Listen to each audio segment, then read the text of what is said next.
আসসালামু আলাইকুম রহমতুল্লাহ। আশা করি আপনারা সকলে ভালো আছেন।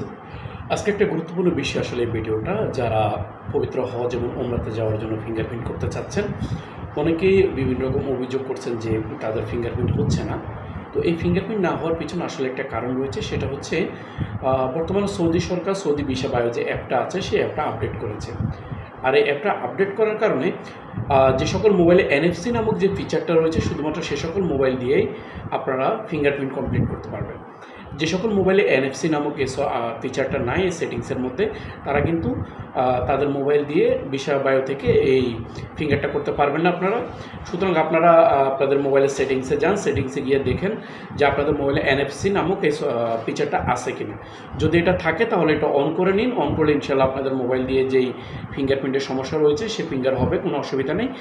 আর এই ফিঙ্গারটা করার জন্য আপনারা যখন পাসপোর্ট স্ক্যান করবেন, পাসপোর্ট স্ক্যান করার পরে আপনারা দেখবেন একটা অপশন আসবে। অপশন আসার পরে আপনারা তখন আপনাদের যে পাসপোর্টটা রয়েছে, পাসপোর্টটা আপনাদের যে মোবাইল রয়েছে, মোবাইলের পিছনে যে কভারটা রয়েছে কভারটার সাথে লাগাবেন। লাগানোর পর অন্তত 10 থেকে 15 সেকেন্ড ধরে রাখবেন, তাহলে দেখবেন আপনার পাসপোর্টটা অটোমেটিক স্ক্যান হয়ে যাবে এবং আপনাদের যে ফিঙ্গার নিয়ে যে সমস্যাটা রয়েছে ইনশাআল্লাহ এই সমস্যাটা থাকবে না। ধন্যবাদ সবাইকে। আসসালামু আলাইকুম।